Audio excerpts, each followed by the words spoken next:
Secretary, Dr. Arturo B. Tumama Jr.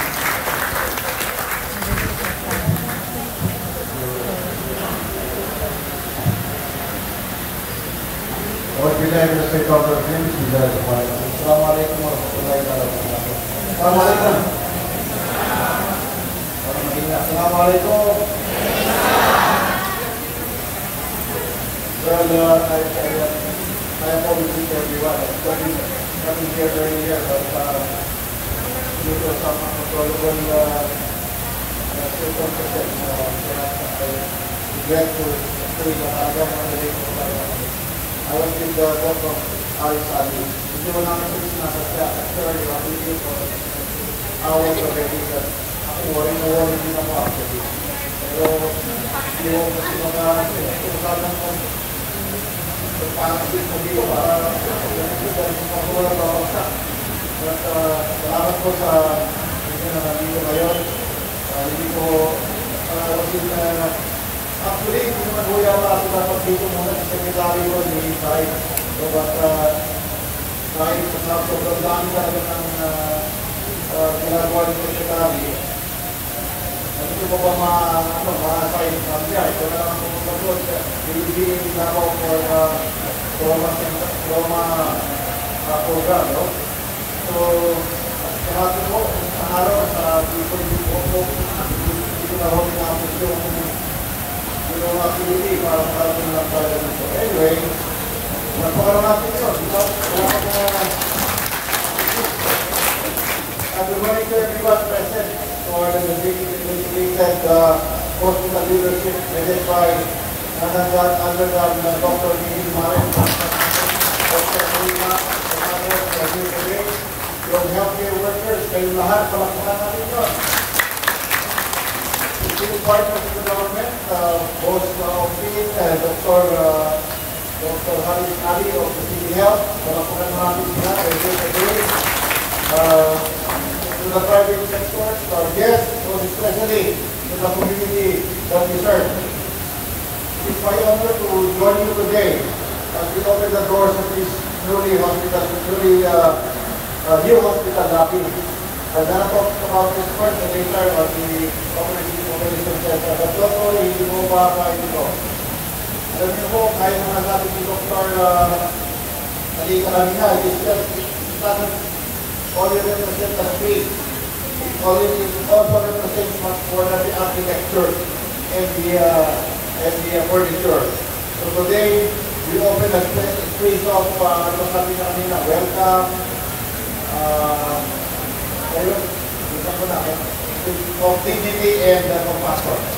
So, as a representative of the Department of Health, I have the privilege of visiting health facilities across the country. Remind lang po ako na ang health pala is not only about treatment. Hindi ho yan sa pagkakaroon lang. It is also about the experience of being here. But experience starts the moment someone walks into that door. So, yung newly inaugurated natin na lobby is simple. Kanina ayaw na sabihin sa karoon natin ng Dr. Manila Pinina.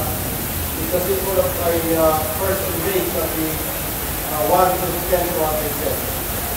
Dito ko dito nag-intay yung mga issues sa family patients ng pamilya ng pasyente. Dito rin yung mga patients na may home na dito naman mag-convert sana ay lumahit yung mga kanyang. And ito po ay symbol ng physical and emotional response of community.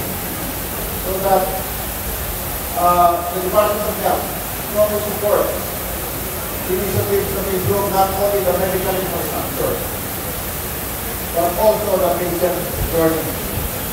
And that includes patients like this in the health center, in health facilities that are supposed to be clean. Dapat mabilis, clean, welcoming, and sabi mo and inclusive. Lahat po ng ating kabayan. So let me commend the leadership of Pagkabato Medical Center.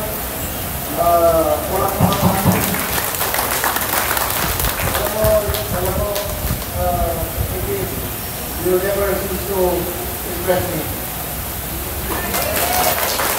So yeah, kasi meron naman siyang project, meron naman programa. Kasi ba kayo, sabi mo nga, hindi ka pala kapagod. Data, wala kang space na may lalagay dito. Di ba? Pagka sobrang bilis, baka tayo, kapag iwanan ng mga ibang may hina. So, point ko ito is that yung local government also is supportive of this, di ba? Alice and the Board of Peace. Of course, gusto ko congratulate at recommend dito mga engineers na designers dito. Napakaganda to, di ba? Kanina, kala ko, umulan kami. Hindi ko na umulan. Ang alam ko, pagka kanya nakarinig kayo ng mga ilan na sound, ay parang ng musika, no? Pero maganda dito ay very fresh. So, muna kung nadalaw dito, hindi pa ako ito ganito. Medyo yung dito-dito niya. Ano ba yun? Mga ito ba yan? Okay. So, yung mga kasamahan ni Dr. Dimalen na mga staff dito who made the Christmas possible, you have given the community more than a building. You have created a space na merong respect, efficiency, and people center. So as we continue to strengthen our health system and the universal health care, we must remember good health governance is not only seen in policies or programs. It is also felt in places like this lobby, where kindness and access meet. Palakpakan natin si Dr. Dimalen at that in mind. And yung inauguration hall na ito, sabi ko, it's just digital, but hindi na ito digital space, but the renewal of a shared commitment to serve, to heal, and to never lose sight of humanity at the heart of our life. Palakpakan natin na. Ito naman sa Operation Center ng HEPCO, hindi HEPCO, where the Health Emergency Disaster Management Unit. Again, Dr. Dimalen has been listening to what the Secretary or Secretary General has said in the body. Put up a functional and operational operation center in your area. It doesn't have to be in the hospital, but Dr. Dimalen made it sure that the hospital will take care of the operation center with the hospital staff manning it, and then equipment plus the resources charged to the hospital fund. Palakpakan naman natin ito. Kasi yung secretary, everybody na ito, the limitation of doing this is budget. Pero Dr. Dimalen, walang problema yun. Basta sinabi nyo at nakalaga namin mga kapulit, beneficial, grabe mga kababayan, walang hindi. Hindi ko kasing wala na akong panahon, wala ito pa. At you know that I am going to retire already. In my 35 years of service, ngayon po, incredibly happy and super excited to close up the chapter and open another one of motorcycle and golf. And travel. So, ayun, hindi ko masabi, no? Ikulang yung words ko para na-express how grateful I am for the experiences and the lessons that I have learned during the 35 years. Pero, maliban doon, ang pinaka-importante yung mga tao na kasalaw ko. Nangingis ko po kayong lahat. Sana, pagka hindi na ako sa secretary, mapatili pa rin niyo ako. Kahit mapatili pa rin kayo. But anyway, hindi naman ako, maaaring hindi ako nag-secretary, pero baka pwede ba ako maging saan nyo para kung saan ay lalapit pa rin kayo sa kusina. Maaaring baka ako na maging kusina nyo. Dito lang yun. Okay, dito na tayo magtatrabaho. However, balik pa rin naman tayo sa Operation Center. I was talking to Dr. Faisal Pagmangsak. He is so proud that the Operation Center is being erected already, although there are some needs pa from the Manila to have it operationalized and functional.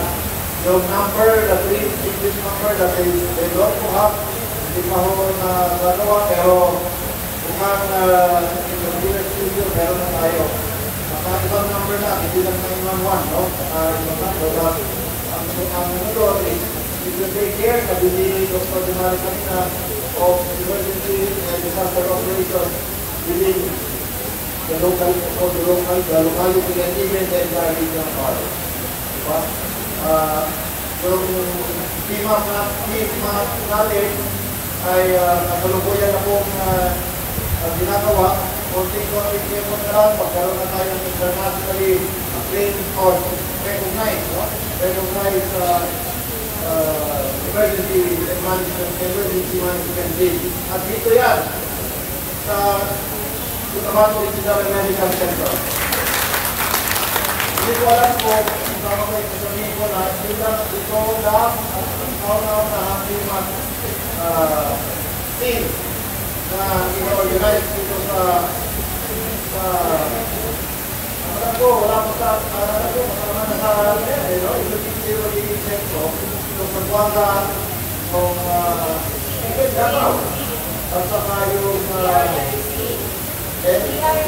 DRNP at pagwanda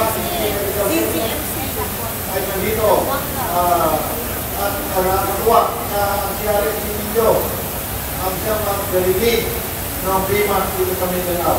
Para makakalaman natin. Ito, salamat ako, wala na ako, dahil sigurado ko, meron naman ang inisip-isip at pagsusumarin.